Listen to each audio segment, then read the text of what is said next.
No vídeo anterior eu mostrei um modelo de controle de temperatura simples, mas que não funcionava muito bem, porque a potência ela só podia assumir dois valores, ou 0 ou 100%, e isso causava algumas oscilações indesejáveis na temperatura da placa. Um modelo melhor de controle deveria permitir a potência variar conforme a necessidade do sistema. Por exemplo, se a temperatura da placa estiver bem próxima à temperatura do controle, a potência deveria ser menor para a temperatura da placa chegar suavemente à temperatura do controle.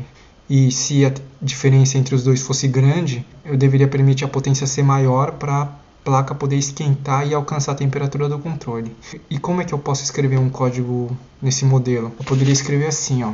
Por exemplo, aqui o erro é a diferença de temperatura do controle da placa. Aqui fala exatamente isso. Aí a potência poderia ser uma proporção do erro. Se o erro for grande, a potência seria grande. Se o erro fosse pequeno, a potência seria pequena. Isso daqui, na verdade, é o primeiro componente do controle PID que eu vou falar hoje. Mas antes de falar mais sobre o controle PID, vamos ver se isso aqui funciona. A placa subiu 1 grau e a potência não está aumentando mais que 14. Se eu aumento a temperatura, a potência aumenta. Só que essa potência não é suficiente para fazer a placa esquentar. Por que a potência não está aumentando para fazer a placa esquentar a 45 graus? O que está acontecendo é o seguinte. Vamos começar a falar do controle PID agora. O controle PID ele leva esse nome porque ele é composto por três componentes, o P, o I e o D. O componente P é o que eu mostrei antes, que é a potência proporcional ao erro. E aqui está uma explicação mais detalhada do componente P. Aqui essas primeiras linhas é exatamente o que eu expliquei antes. O P é uma constante Kp vezes o erro. E o que está acontecendo é o seguinte. Por exemplo, se eu definir o controle para 40 graus e inicialmente a temperatura da placa for 30, o erro vai ser 10, porque é a diferença entre esses dois, certo? P vai ser 10 vezes uma constante e isso vai aquecer um pouco a placa. Por exemplo, vamos supor que ela vá para 35.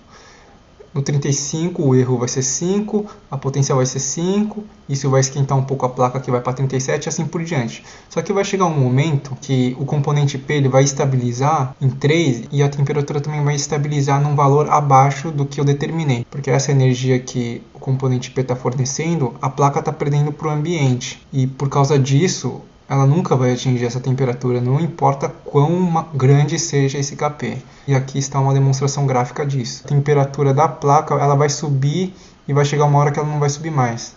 Porque essa diferença é a temperatura que a placa está perdendo para o ambiente. Para resolver esse problema, eu tenho que sumir com esse espaço que aparece entre esses dois gráficos. E é para isso que serve o componente I, que é o segundo componente do controle PID. O que ele faz? Ele pega essa integral, ele acumula o erro e multiplica por uma constante KI, I cresce até um momento em que ela se estabiliza, o valor da integral se estabiliza.